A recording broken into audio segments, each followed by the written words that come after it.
O senador eleito Flávio Bolsonaro recebeu a equipe do Domingo Espetacular no início da noite desse domingo. É a primeira vez que ele vai falar desde que foi divulgado o relatório do COAF, o Conselho de Controle de Atividades Financeiras. No documento aparecem movimentações bancárias consideradas suspeitas na conta do senhor. Senador, uma dessas movimentações é o pagamento de um título de R$1.016.000, um título da Caixa Econômica Federal. Que título é esse e quem era o beneficiário? Bom, em primeiro lugar, eu quero agradecer, Lúcio, e a Record pela oportunidade de vir aqui trazer a verdade. Infelizmente, eu gostaria muito de estar fazendo isso, trazer os esclarecimentos ao Ministério Público, às autoridades competentes, mas não foi nem me dada a oportunidade de fazer isso. Tem aqui um documento, que é o documento da Caixa, e eu já vou pedir reserva, porque eu quero apresentar isso aqui primeiro para as autoridades, antes de apresentar à imprensa. O foro adequado para discutir isso não é a imprensa, com todo respeito, é o Ministério Público, seja federal ou estadual, dependendo do que o Supremo determinar. Eu vou entrar nesse assunto, mas está aqui. É um documento da Caixa, é um contrato com a Caixa Econômica Federal, e não é nada mais do que o seguinte: um apartamento que eu comprei na planta, e quando você compra apartamento na planta, o financiamento fica com a construtora. Quando sai o habite-se, é quando a Caixa pode fazer o financiamento. O que você faz? Você busca a Caixa, que tem um juros menor. A Caixa vai, paga a sua dívida com a construtora, e eu deixo de ser devedor da construtora e passo a ser devedor da Caixa. Então quem pagou, quem fez essa operação, foi a Caixa Econômica. Não foi dinheiro meu. Então está explicado isso aqui, não tem nada a ver. A Caixa Econômica Federal... Esse R$1 milhão era a quitação do apartamento, então? A Caixa quita o restante do financiamento que eu tinha com a construtora e eu passo a dever agora, não mais a construtora, passo a dever a Caixa Econômica Federal. Só isso. Então o título era um pagamento para a construtora? A Caixa pagou esse valor, não fui eu que paguei. Eles pagam a minha dívida e eu passo a ser devedor da Caixa. Qual era a construtora? PDG. A PDG. E um imóvel que você tem até hoje no Rio de Janeiro? Não, esse imóvel foi vendido. Em seguida, hoje, o meu patrimônio é um imóvel que eu tenho na Barra e uma sala comercial. Esse imóvel já não pertence mais? Esse já foi vendido. E estava declarado? Está tudo Claro que estava declarado. Claro, tudo na minha vida é declarado. Os meus imóveis, as minhas movimentações, tudo. Não tenho nada para esconder de ninguém. Senador, o pagamento desse título foi em 2017? Foi 2017. 2017. Qual era o valor do apartamento? Olha, esse título aqui, o que eu estava devendo, era um pouco mais de R$1 milhão. E aí a dívida passa da construtora, que estava ali, foi onde eu comprei o apartamento na planta, e eu passo para a Caixa, nada além disso. Simples de explicar. Agora Caixa quitou o apartamento e o senhor passou a dever o valor do apartamento para a Caixa, era normal. Essa é a burocracia do financiamento, né?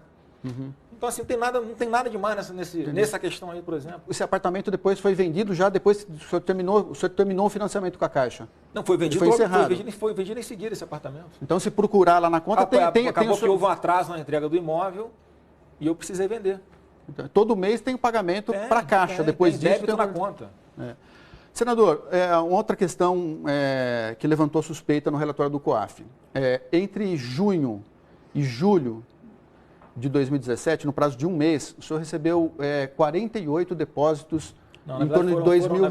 Foram em 3 meses, né, R$96 mil, em que eles tentam, de uma forma muito baixa, querer insinuar que a origem desse dinheiro tem alguma coisa a ver com um ex-assessor meu ou com terceiros. Não tem. Eu explico mais uma vez. Eu sou empresário. O que eu ganho na minha empresa é muito mais do que eu ganho como deputado. Eu não vivo só do salário de deputado. E além disso, está aqui a origem. Mais uma coisa que eu vou mostrar, mas que eu peço reserva, porque eu vou apresentar no momento oportuno para as autoridades, que é a escritura do apartamento que eu vendi. Sabe qual foi o valor do apartamento que eu vendi? R$2.400.000. Não é o mesmo apartamento. É o mesmo, por coincidência, é o mesmo apartamento, que eu vendi logo em seguida. Então, não tenho nada para esconder de ninguém. Esse apartamento aqui foi pago direitinho, bonitinho. Então, e só para complementar, vou chegar lá. Então, estou mostrando para vocês qual é a origem. Tem origem, não é origem ilícita, não tem origem em terceiros. Agora, por que aparece dessa forma? Porque esse dinheiro, que é um dinheiro meu, era depositado na minha própria conta. E como tem que ser de R$2 em R$2 mil, porque o limite para você fazer o depósito no caixa eletrônico, naquele papelzinho, são R$2 mil, foi feito dessa forma. Não tem mistério nenhum. Está tudo declarado, justificado no papel. Está declarado ao fisco, está declarado, né, na escritura. Se fosse algo de ilícito, você acha que eu botar na minha conta? Não tem dinheiro ilícito na minha mão. Mas o senhor depositava em dinheiro na própria conta? Eu recebi uma parte, eu sou empresário, eu pego o dinheiro às vezes da empresa em cash. Uma parte foi desse apartamento foi pago também em cash. Está aqui escrito na escritura. Senador, para não ficar nenhuma dúvida, esse imóvel, então, esse referido imóvel, qual o endereço dele no Rio de Janeiro? É na Zona Sul do Rio de Janeiro, está aqui escrito na escritura. Tá? E mais uma vez, eu quero apresentar isso pode aqui. Falar rua, eu não quero falar detalhes. Tá. Aqui não é o foro competente para tratar disso. Eu quero tranquilizar todo mundo que está aqui, as provas estão aqui. Eu só queria ter a oportunidade de mostrar isso aqui para a autoridade competente, não tive. E o que levantou suspeita, esses depósitos eram feitos no caixa, né, no banco, na agência bancária, dentro da Assembleia Legislativa do Rio de Janeiro. Trabalho. É no seu trabalho. É o meu gabinete. É a agência bancária que todo mundo da Assembleia vai ali para fazer as suas operações de depósito de conta, pagar, não sei o quê. Saque no caixa. É embaixo do plenário essa agência, não tem mistério. O ex-assessor do senhor, Fabrício Queiroz, trabalhou com o senhor na Assembleia Legislativa do Rio de Janeiro, ele movimentou na conta dele, num período de 3 anos, 7 milhões de reais. Ele mora numa casa simples, ele recebia um salário, né, segundo se divulga aí, de 23 mil reais. O senhor acha que é compatível essa movimentação com a vida que ele levava e com o salário que ele recebia? Olha, o que meu ex-assessor faz ou deixa de fazer é responsabilidade dele. Eu não tenho como saber o que aconteceu, porque a imprensa às vezes coloca de um jeito, né? Você pega, antes era um ano, o vazamento que foi do estilo dele foi de 1 ano. Aí ele movimentou 1.200.000 reais. Aí você vai ver, não foi 1.200.000 reais. Foram 600 mil reais que entraram e 600 mil reais que saíram. E quando ele me diz, ô Lúcio, lá no começo, que eu fui questioná-lo, que dinheiro é esse? E eu até falei, ele me deu uma explicação plausível. O que ele me falou? Ele falou que grande parte desse dinheiro era dinheiro dele, né, que ele como policial recebia, na Assembleia recebia, e a família depositava na conta dele. Só isso aí já dá 80% da movimentação desses 600 mil reais. E os outros, você falou assim, chefe, isso aqui eu explico facilmente, não tem nada de ilegal, pode ficar tranquilo. Eu fui para a imprensa e falei, ele me deu uma explicação plausível, mas quem tem que ser convencido não sou eu, é o Ministério Público. Senador, causou estranheza que o senhor entrou com um pedido de suspensão do processo no Supremo Tribunal Federal, né, alegando o fórum privilegiado, que o senhor tinha tido o sigilo quebrado. Não foi isso. Por que o senhor fez esse pedido? Bom, te agradeço pela pergunta, Lúcio, porque é importantíssimo esclarecer de uma vez por todas para todo o Brasil. Não pedi foro privilegiado no STF. O que eu fiz foi uma reclamação, que é o remédio jurídico correto, para perguntar ao Supremo Tribunal Federal, obedecendo a uma decisão do próprio STF, que lá atrás decidiu sobre o foro, e tem uma vírgula que fala assim, ó, caso a caso, o Supremo Tribunal Federal dirá qual é o foro competente. Se é o Rio de Janeiro, o MP do Rio, ou se é Brasília, o MP federal. Então, a decisão ali que o Supremo vai tomar é para onde é que eu tenho que ir prestar os esclarecimentos, aonde é que eu vou levar isso aqui. O senhor não quis travar a investigação. E dentro do corpo disso, eu já informei ao Supremo as atrocidades que estão acontecendo aqui comigo. Meu sigilo bancário quebrado, sem autorização judicial. Provei ali que, além de quebrarem o meu sigilo sem autorização, Lúcio, eles deram publicidade para isso. Por que essa pressa? Tudo no seu tempo, eu vou prestar esclarecimento à autoridade competente. Por que essa perseguição comigo? Senador, o que levantou muita suspeita é o seguinte, existe uma prática nas assembleias de todo o país, câmaras municipais, até no Congresso, de reter uma parte do salário de funcionário. O deputado, o vereador, contrata e depois recebe um percentual do salário do funcionário. O senhor alguma vez reteve o salário de alguém que trabalhou com o senhor na Assembleia? No meu gabinete, não. E se eu soubesse que alguém estivesse cometendo isso, eu era o primeiro a denunciar e mandar prender. Porque todo mundo sabe, quem me conhece, quem me acompanha no dia a dia, sabe que não tem sacanagem comigo. Tá? Se eu quisesse dinheiro, eu não tinha aceitado algumas ofertas tranquilas de doação eleitoral para minha campanha, bonitinha, de empresários que queriam ajudar o Brasil.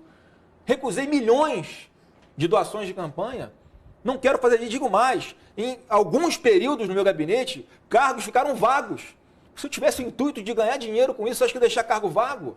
Quantos funcionários o senhor tinha na Alerj? No gabinete são 20, mais ou menos. 20. Aí varia, os cargos podem ser fracionados, tá? Mas nunca foi, meu gabinete é enxuto, funciona, todo mundo trabalha. Todos recebiam salário integral? Todo mundo trabalha, cara. O que a pessoa faz com o dinheiro dela não tem como controlar. Senador, voltando no assunto do STF, o pedido que o senhor fez ao STF relativo à investigação feita pelo Ministério Público do Rio de Janeiro. O que o senhor achou da fala do ministro Marco Aurélio? Ele disse que casos como esse, ele devolveu para o processo onde está a investigação de origem, que seria o Ministério Público do Rio de Janeiro. O que o senhor achou da fala dele? Lúcio, o STF, os ministros do STF, suas decisões são soberanas. Pelo que eu saiba, o ministro Marco Aurélio Mello está de férias. Então, ele não teve acesso ainda ao teor da reclamação que eu fiz junto ao Supremo Tribunal Federal. Então, com certeza, ele tem uma fala que para mim é fundamental. Ele diz o seguinte: eu não olho capa de processo, eu olho o conteúdo do processo. Então, fico muito feliz que o ministro Marco Aurélio tenha falado isso, porque é só isso que eu quero. E ele vai ter a oportunidade de ver que dentro do processo, como eu estou sendo arbitrária e ilegalmente lesado, porque tive o sigilo bancário quebrado, porque foi dado publicidade para isso em rede nacional, muito antes de eu ser ouvido. Não tem sentido isso tudo que está acontecendo comigo. Então, não tenho dúvida que o ministro Marco Aurélio, ao analisar as nulidades que existem nesse procedimento, que eu também incluí nessa reclamação, ele vai tomar a decisão dele, certamente a decisão mais acertada. Na opinião do senhor, esse processo deveria correr em Brasília? Então, quem tem que falar é o Supremo. Não cabe a mim falar. É a decisão do próprio Supremo Tribunal Federal. Não temos nas instâncias. Onde eu estiver aqui, eu vou, sem problema nenhum. Tá. Senador, para a gente concluir a entrevista, esse caso já está na mídia há mais de um mês, né? E a demora do ex-assessor do senhor Fabrício Queiroz em prestar esclarecimentos ao Ministério Público do Rio de Janeiro acaba levantando a suspeita de que existe algo errado por trás de tudo isso. Por que ele está demorando tanto? O senhor não gostaria que ele fosse mais célere em resolver, esclarecer essa questão? Eu certamente gostaria que ele já tivesse feito isso. Agora, vamos contextualizar, Lúcio. Essa investigação já está correndo desde o início do ano passado. E muito antes do meu ex-assessor ser intimado para comparecer ao Ministério Público, já foi vazado todo o seu sigilo bancário também, que foi quebrado sem autorização judicial. Não tenho procuração para fazer defesa dele. Agora, em menos de 15 dias após isso tudo vir à tona, ele foi intimado 4 vezes. No momento em que a mídia está colocando também, eu fico sabendo por vocês, ele foi vítima de um câncer, retirou um câncer no intestino. Lógico que eu tenho interesse que ele fale o quanto antes, mas é uma coisa que foge ao meu controle. O senhor esteve com ele ontem, hoje? Não, aqui claro em São Paulo, que não posso nem chegar, porque eu não ligo para ele, não falo com ele, para não ter qualquer dúvida, qualquer suspeita de que eu esteja combinando alguma coisa com ele. No contato zero.